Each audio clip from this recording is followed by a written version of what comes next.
Hello friends, Radhe Radhe. आप सभी का मेरे चैनल में बहुत बहुत स्वागत है। तो मैं आपको बताना चाहती हूँ कि तुलसी कौन थी। ये तो सभी को पता है कि एक तुलसी का पौधा है, बट ये भी पता होना चाहिए कि तुलसी कौन थी और उनकी पूरी कहानी क्या है। तो मैं आज आपको बताती हूँ।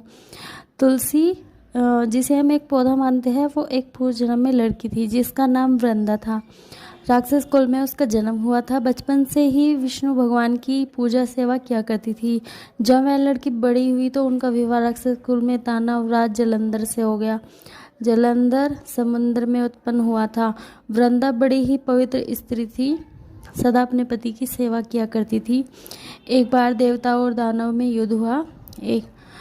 जब जलंधर युद्ध पर जाने लगे तो वृंदा ने कहा, स्वामी आप युद्ध पर जा रहे हैं, आप जब तक युद्ध में रहेंगे मैं पूजा में बैठी रहूंगी और आपकी जीत के लिए अनुष्ठान करूंगी, और जब तक आप वापस नहीं आ जाते मैं अपना संकल्प नहीं छोड़ूंगी।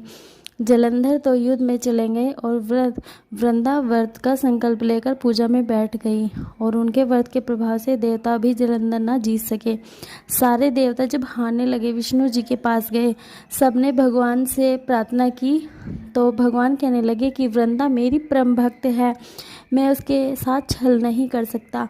फिर देवता बोले, भगवान दूसरा कोई उपाय भी हो तो बताएं, आप हमारी मदद कर सकते हैं। भगवान ने जलंधर का रूप रखा और वृंदा के महल में पहुंच गए। जैसे ही वृंदा ने अपने पति को देखा, वे तुरंत पूजा से उठ गई और उनके चरणों को छू लिए। जैसे ही उनका संकल्प टूट गया, युद्ध में देवता को जलंधर का मार दिया और उसका सिर काटकर अलग कर दिया। उनका सिर वृंदा के महल में गिरा। जब वृंदा ने देखा कि मेरे पति का तो सिर कटा पड़ा है, तो फिर ये सामने कौन खड़ा है, ये कौन है? उन्होंने पूछा, आप कौन हो?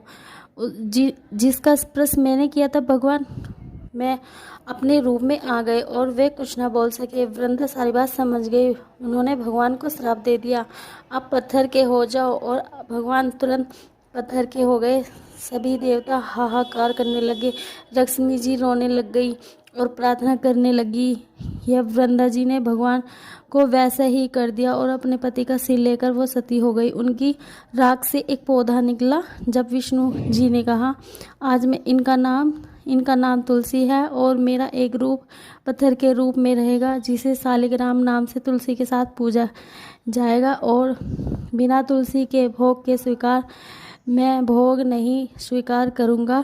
तब से तुलसी जी की पूजा सभी करने लग गए और तुलसी जी का विवाह शालिग्राम जी के साथ कार्तिक मास में किया जाता है, जिसे हम देवउठान एकादशी के दिन तुलसी के विवाह के रूप में मनाए जाते हैं। आई होप आपको हमारी वीडियो अच्छी लगी हो, तो आप हमारे चैनल को सब्सक्राइब कर सकते हो।